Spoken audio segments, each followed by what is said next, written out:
المتقين والصلاة والسلام على سيد الأنبياء والمرسلين أما بعد فأعوذ بالله من الشيطان الرجيم بسم الله الرحمن الرحيم وأما بنعمة ربك فحدث آمنت بالله صدق الله مولانا العظيم وبلغنا رسوله النبي الكريم ونحن على ذلك لمن الشاهدين والشاكرين والحمد لله رب العالمين إن الله وملائكته يصلون على النبي يا أيها الذين آمنوا صلوا عليه وسلموا تسلیما. بلند آواز کے ساتھ درود پاک پڑھی. اللہم صلی علی سیدنا و مولانا محمد وبارک وسلم وصلوا علیہ. اللہ رب العزت جل جلالہ و عم نوالہ و اعظم شانہ و اتم برہانہ کی بارگاہ اقدس کے اندر حمد و ثنا عرض کرنے کے بعد سید المرسلین قائد المرسلین شفیع المذنبین جناب احمد مجتبی حضرت محمد مصطفیٰ صلی اللہ تعالی علیہ وآلہ وسلم کی بارگاہ اقدس کے اندر ہدیہ عقیدت کے پھول نچھاور کرنے کے بعد نہایت ہی واجب الاحترام عزیز احتشام وارثان منبر محراب ارباب فکر و دانش حاملین عقیدہ اہل سنت و محبت، آج کی یہ خوبصورت بزم ہمارے بزرگ و محترم عطا محمد اور ان کے بیٹے محمد اقبال صاحب نے اپنے گھر میں میلاد مصطفیٰ صلی اللہ تعالی علیہ وآلہ وسلم کے عنوان سے انعقاد پذیر کی ہے. دعا ہے اللہ تبارک و تعالی اپنی بارگاہ اقدس کے اندر شرف قبولیت عطا فرمائے. ارباب بصیرت اولیاء اللہ فرماتے ہیں ذکر مصطفیٰ صلی اللہ تعالی علیہ وآلہ وسلم میں جو بندہ جتنی دور و نزدیک سے چل کر آ کے بیٹھ جاتا ہے، اور یہ بات اللہ تعالیٰ کے ہاں غیرت کے منافی ہے کہ وہ بخشش کے بغیر چلا جائے. وَأَمَّا السَّائِلَ فَلَا تَنْهَرْ. رب تبارک و تعالیٰ نے فرمایا میرے محبوب جو تیرے در کا منگتا بن کے آئے، سوالی بن کے آئے، وہ خالی نہ جائے. ذکر مصطفیٰ صلی اللہ تعالی علیہ وآلہ وسلم چاہے جس شکل کے اندر بھی ہو، عوام افراد زیادہ ہوں یا کم ہوں، رب کی بارگاہ اقدس میں منظور ہوتی ہے. میلاد مصطفیٰ صلی اللہ علیہ وآلہ وسلم کا ذکر تذکرہ الحمدللہ ہم اپنے بچپن سے سنتے چلے آ رہے ہیں. حالانکہ یہ 100 سال یا 200 سال یا 300 سال کی بات نہیں ہے، یہ تو صحابہ کرام رضوان اللہ علیہم اجمعین کے زمانہ سے رسول اللہ صلی اللہ علیہ وسلم کے میلاد کی جو ہے رونقیں آپ تک چلی آ رہی ہیں. مسلم شریف کے اندر حدیث پاک ہے رسول اللہ صلی اللہ علیہ وسلم جب مسجد نبوی میں تشریف فرما ہوئے، صحابہ کرام کا اجتماع تھا اور ایک اکٹھ تھا. آقا کریم علیہ السلام کی آمد کا ذکر کر رہے تھے. میرے محبوب کریم علیہ السلام نے فرمایا میرے صحابہ ما اجلسکم، یہ تمہارا جلسہ کیسا ہے؟ تم اکٹھے بیٹھ کر کون سی بات کر رہے ہو اور کیا آپس میں باتیں کر رہے ہو؟ تو صحابہ نے عرض کی یا رسول اللہ صلی اللہ تعالی علیہ وآلہ وسلم نحن جلسنا وندع اللہ، ہم یہاں بیٹھے ہیں وندع اللہ، اللہ کی ذات کو پکار رہے ہیں. علامہ ہدانا لدیننا، کیونکہ اللہ نے ہمیں دین متین کی ہدایت عطا فرمائی ہے. وَمَنَّ عَلَيْنَا بِكَ، آپ کی ذات کو ہمارے اندر بھیج کر ہمارے اوپر بہت بڑا احسان فرمایا ہے. میرے محبوب کریم علیہ السلام نے فرمایا میرے صحابہ اس بات پہ تم حلف دے سکتے ہو کہ تم اسی مقصد کے لیے بیٹھے ہو؟ صحابہ نے عرض کی یا رسول اللہ صلی اللہ علیہ وسلم واللہ ما جلسنا الا لذالک، رب کعبہ کی قسم ہمارا کوئی اور مقصد نہیں ہے، بس آپ کی آمد کا ذکر کر رہے ہیں، اللہ رب العزت کی ذات کا شکر بجا لا رہے ہیں. رب فضل العلا، اور کیا چاہیے؟ مل گئے مصطفیٰ، اور کیا چاہیے؟ مل گئے مصطفیٰ، اور کیا چاہیے؟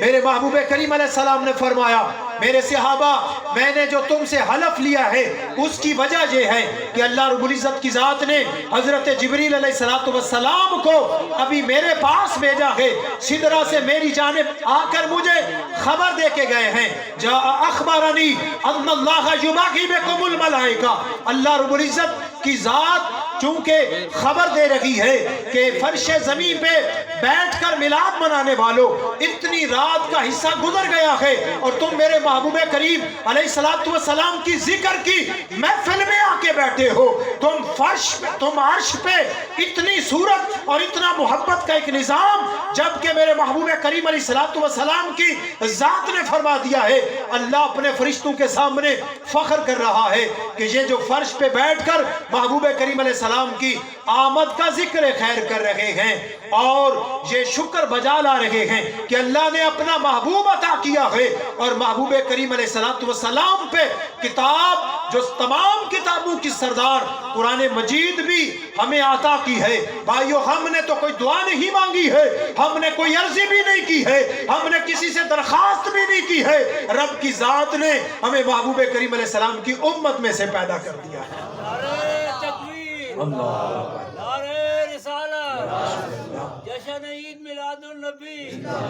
آپ کتنے خوش قسمت ہیں، آپ اتنے خوش نصیب ہیں کہ محبوب کریم علیہ السلام کی امت میں سے تمہیں پیدا کر دیا ہے۔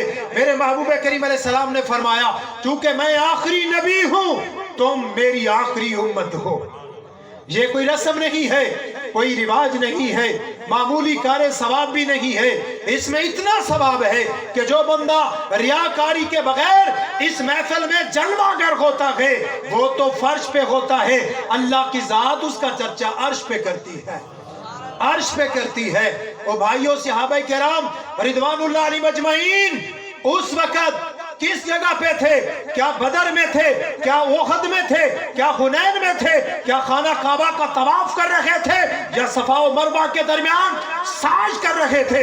صحابہ فرماتے ہیں اے بعد میں آنے والوں، قیامت تک کے آنے والے احباب، ہم تمہیں بتا دینا چاہتے ہیں ہم تو نماز بھی پڑھتے ہیں، ہم زکوٰۃ بھی دیتے ہیں، ہم بدر میں بھی جاتے ہیں، ہم احد کے اندر بھی جاتے ہیں، ہم ساری جنگوں میں جاتے ہیں، خانہ کعبہ کا طواف بھی کرتے ہیں، مگر وقت نکال کے اپنے آقا کو یاد بھی کرتے ہیں۔ اتنی صدیاں گزر جانے کے بعد حضرت آدم علیہ السلام نے بھی اپنے بیٹے شیس علیہ السلام سے کہا تھا بیٹا اگر دنیا کی ساری چیزیں تم سے چھوٹ جائیں مگر محبوب کریم علیہ السلام کی ذات پہ درود و سلام نہ چھوٹے۔ حضرت ابراہیم علیہ السلام پہلا پارہ سورۃ البقرہ اٹھا کے دیکھیے، اللہ رب العزت کے محبوب کریم علیہ السلام کی ذات کے لیے دعا مانگ رہے ہیں، ربنا وابعث فیہم رسولا، اے ہمارے رب جس کا تو نے ہم سے وعدہ فرمایا ہے اب تو رسول وہ بنا کے بھیج بھی دے۔ رسول محبوب کریم علیہ السلام کی ذات والا صفات، تمام انبیاء کرام علیہ السلام دعا کرتے رہے کہ یا باری الہی وہ زمانہ ہمیں دکھا دے محبوب کریم علیہ السلام کے ہم امتی بن جائیں۔ وہ بادشاہ طب اول یمن کا بادشاہ، یہ طب یمن کی ٹرم ہے، جیسے ایران کی ٹرم کیسر اور کسرا ہے تو یمن کی جو بولی اور جو ایک زبان ہے وہ بادشاہ کو طب اول کے نام سے پکارتے ہیں، جو میرے محبوب کریم علیہ السلام کی بعثت سے 1000 سال پہلے ایسا بادشاہ گزرا ہے کہ دنیا میں 5 بادشاہ گزرے ہیں جنہوں نے پوری دنیا کو فتح کیا، ان میں سے ایک نام طب اول کا بھی آتا ہے۔ سبحان اللہ، نعرہ تکبیر، نعرہ رسالت، علماء اہل سنت۔ وہ طب اول جس جگہ پہ بھی جاتا وہ لوگ نہیں لڑتے، اپنی تلواریں نیام میں رکھ دیتے، کہتے ہیں ہمارے اندر اتنی جرت نہیں ہے کہ تیرا مقابلہ کر سکیں۔ وہ تو پھر 10 وہاں سے چوٹی کے دانشور لیتا، عالم دین ان کو اپنے ساتھ لیتا، 1,75,000 کے قریب گھوڑے ہیں اور 4 جو ہے لاکھ کے قریب اس کے پاس پیادہ فوج ہے، ہر علاقے سے 10 بندے چوٹی کے عالم دانشور اپنے ساتھ ملاتا ہے اور دنیا کو فتح کرتے کرتے مکہ کی سرزمین پہ پہنچ جاتا ہے۔ مکہ کی سرزمین پر پہنچا مگر ادھر کے عرب لوگوں نے کوئی توجہ نہ کی اور کوئی سرنڈر نہ کیا،